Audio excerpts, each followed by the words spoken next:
Ẹ káàbọ̀ padà, mo lérò pé ẹ ti gbọ́ nǹkan tí ọmọ wa bá wa sọ, Ọmọlọ́lá Onífádé ẹjọ́ ẹ máa kọ sílẹ̀ kéde máa mú lò tó wà very very important.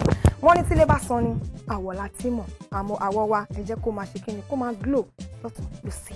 Now àlejò mi ti wà ń kàlẹ̀ báyìí, ẹni tí mo gbọ́ wá fún wa lórí ètò lénìí, wọ́n fẹ́ bá wa sọ̀rọ̀ nípa makeup. Ọlọ́run ti wá mú wọn. Àwọn kan lọ ṣe makeup ojú mi. Mo ti gbàgbé ẹ má rẹ́rìn. Mo bí ti gbàgbé pé ẹni tó fẹ́ ṣe interview fún lẹ́ni pé makeup artist ń bá má dára mi láàmú. Tẹ́ bá rí bí mo ṣe ń ṣan mójú tí mò ń ṣan tí mò ń ṣe gbogbo báyìí. Ngbà tí mo á dé ọ̀dọ̀ wọn bá ní àǹtí wọ́n ní ẹ̀yin mo fẹ́ ṣe interview fún wọn ní ẹ bá ní this your makeup is nice o. Mo ní ẹ ṣeun gan-an èmi mo ṣe fúnra mi. Wọ́n bá ní ẹ mọ̀ ọmọṣẹ́ o lóòótọ́ ni mo mọṣẹ́ kí mo wá gbà àwọn makeup artist wá fún gbà tí ń bá mọṣẹ́. Ẹni tí mo gbé wá fún yín lórí ètò lénìí orúkọ wọn ni Olayinka Tokunbo Ibironke. Ẹ káàbọ̀ sórí ètò wa. Ẹ káàsán wa. Ẹ bá mi káwọn ará lé. Ẹ káàsán gbogbo ará lé. Ọ̀gá mo mọ̀ pé gentle gan. Àmọ́ èmi tẹ́ wá bá wọn ròyìn mi fún yín ni. Wọ́n ti sọ fún mi. Wọ́n ti sọ fún yín ẹ sọ̀rọ̀ ṣé ló ń wù yín tí ò fẹ́ jáde yẹn yóò jáde ó yẹ bá káwọn ará lé lẹ́kọ̀ọ́ sí. Ẹ káàsán gbogbo ará lé.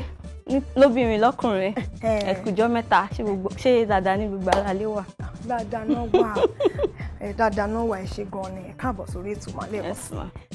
Ọmọ olúbo ni torí mo rí pé èdè díẹ̀ díẹ̀ wà lẹ́nu yín. Ọmọ Iléṣà lọ́ṣun state ni.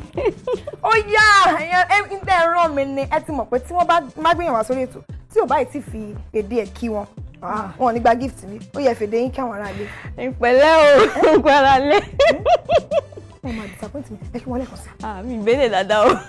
Wọ́n disappoint mi ẹ̀yin ará lé ẹgbẹ́ ni wọ́n disappoint mi pọ̀ so mi lè ṣe dé. Èkó ni mo gbé dàgbà. Ó yẹ wá kí wọ́n lédè Èkó. Ẹ káàsán gbogbo ará lé. ẹ já sí mẹ́rin ṣé làwọn ti kọ́ lóòótọ́ ọmọ Abẹ́òkúta ni Ẹ̀ka sí ohun àbí. tó ti yẹ yín a máa ṣe báyìí ní kásán ọkọ yẹ yín ẹ máa kí wọn ní tẹkọ ó yá mo fẹ́ kọ́ ẹ kí wọn ní tẹkọ Kí ṣọwọ́ ẹ. yá a máa ṣàkọ gan lẹ́kọ̀ọ́ àwọn kì í ẹ wò mí ẹ ṣàkọ. Ok o ẹ káàsán o gbogbo ará lé. ẹ káwọ wa. Yes ma. Mo ní pé kẹ́ wá bá mi dá sọ̀rọ̀ tó wà nílẹ̀ yìí lóòótọ́ a mọ̀ pé makeup artist ni ìgbà ogún lẹ ti bẹ̀rẹ̀ iṣẹ́ makeup artist lẹ ti bẹ̀rẹ̀ sí makeup. Mo bẹ̀rẹ̀ ní 2012. Okay. April 2012. April 2012. Alright. Oríṣiríṣi àwọn makeup artist mo ti wá sórí ètò yìí tí wọ́n ti wá kọ́ àwọn èèyàn ní nǹkan because orí ètò yìí ẹ máa ní láti kọ́ àwọn èèyàn bí wọ́n ṣe bóyá foundation lè máa kọ́ wọn ni o bóyá bó ṣe ń lẹrun ojú ni o wọ́n máa kọ́ àwọn èèyàn ní nǹkan lórí ètò títí yìí. Now tí èèyàn bá kọ́kọ́ fẹ́ ṣe makeup kí ni nǹkan tó wà important tí èèyàn gbọ́dọ̀ kọ́kọ́ ṣe. Tí èèyàn bá kọ́kọ́ fẹ́ ṣe makeup, number 1, face èèyàn ó gbọ́dọ̀ clean. Okay. Èèyàn gbọ́dọ̀ clean ojú èèyàn. Okay, kéèyàn nù. Kéèyàn nù. Because ó gbọ́dọ̀ clean yẹn pé méjì. Ó gbọ́dọ̀ clean. Is it ìgbà ó depend tó bá jẹ́ pé àárọ̀ àbí alẹ́. Tó bá jẹ́ àárọ̀ tẹni náà ti wẹ̀ ojú ẹ̀ máa clean. Ṣùgbọ́n tó bá yẹ pé alẹ́ even tẹni náà bá ṣe makeup látàárọ̀ tó bá máa fi dálẹ̀ ìdọ̀tí nǹkan kan lè wà lójú èèyàn so èèyàn gbọ́dọ̀ fọ ojú èèyàn àbí kéèyàn lo wipes kéèyàn fi clean ojú èèyàn. After ìyẹn èèyàn gbọ́dọ̀ lo foundation because makeup ò lè dúró láìsí foundation. Ẹlòmíà ní òun ò fẹ́ foundation òun kàn fẹ́ kun powder kò right. First thing téèyàn gbọ́dọ̀ kọ́kọ́ lò foundation so that èèyàn lè ní even tone ojú èèyàn then á lè smooth á fún èèyàn ní even tone. Ẹlòmíì ní spots lójú dark spots so foundation yẹn ló máa lò láti fi make sure pé everything wà even.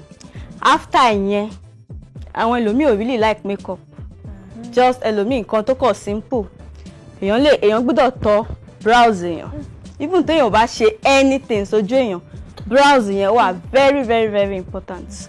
Then after brows èèyàn lè lo shadow kẹtọ shadow inner eye rim kéèyàn fi pencil sínú ẹ̀ then bíi gloss or lipstick but tó bá jẹ́ pé tó really fẹ́ a lo blush a kun powder la máa fi kápá ẹ̀ òun ló máa ń gbẹ̀yìn everything téèyàn máa ṣe. Ṣé wá rí ibi tẹ́ ẹ déhùn nǹkan méjì mo fẹ́ sọ nínú ìwé tẹ́ sọ pẹ́lẹ̀. Number 1 brows yẹn ojú yẹn ẹlòmíì ò mọ̀ ṣe.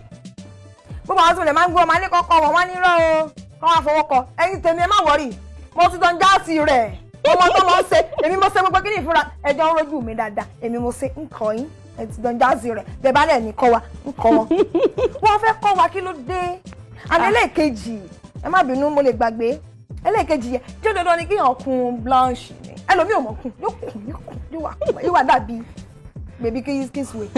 kò ń ṣe dandan náà èèyàn lè kún èèyàn dẹ̀ lè má kún ẹni tí ò bá mọ̀ ń kún ó bẹ́tà kó filẹ̀ ó bẹ́tà kó má ṣe dànù kó fi sí kó wá rí bí bébì kó rí bí bèbí náà bébì kó rí bí bèbí ó bẹ́tà kẹ́ni náà má kún ṣùgbọ́n téèyàn bá fẹ́ kún kéèyàn rọra kò ń ṣe à ń ṣe òyìnbó àwọn òyìnbó ló máa ń blush gbogbo ojú wọn máa red ó máa ń fit wọn yes so àwa tá jẹ́ aláwọ̀ dúdú ó bẹ́tà kakọ̀ rọra ṣe díẹ̀ fẹ́ẹ́rẹ́fẹ́. irú èmi tí mo jó òyìnbó sí ṣó ti jẹ yín mo lè kún. ẹ lè kún àmọ́ kò gbọ́dọ̀ pọ̀ jù pupa kò gbọ́dọ̀ pọ̀ jù tẹ́lẹ̀ ẹ̀yin tẹ́ pupa ó lójú nǹkan tẹ́ lè ṣe tẹ́ pé irú àwa tá dúdú báyìí a lè ṣe ẹ lè kún blush kó pọ̀ bọ̀ irú èmi tí mo dúdú tí mo bá kún bẹ́yìn ṣe kún ó máa hàn ní ojú tèmi ju tiyín lọ. Okay. Ẹ ká padà sórí blush yẹn orí rose yẹn àwọn èèyàn fẹ́ kọ́yàn wọ́n ní kinní kan wọ́n ní wọ́n máa kọ́ wàá mú wà ní wọ́n ṣe kinní kan ṣé ẹjọ́ torí Ọlọ́run ṣé ẹ lè kọ́ wa. ẹ mọ̀ pé owó la fi kọ́ṣẹ́.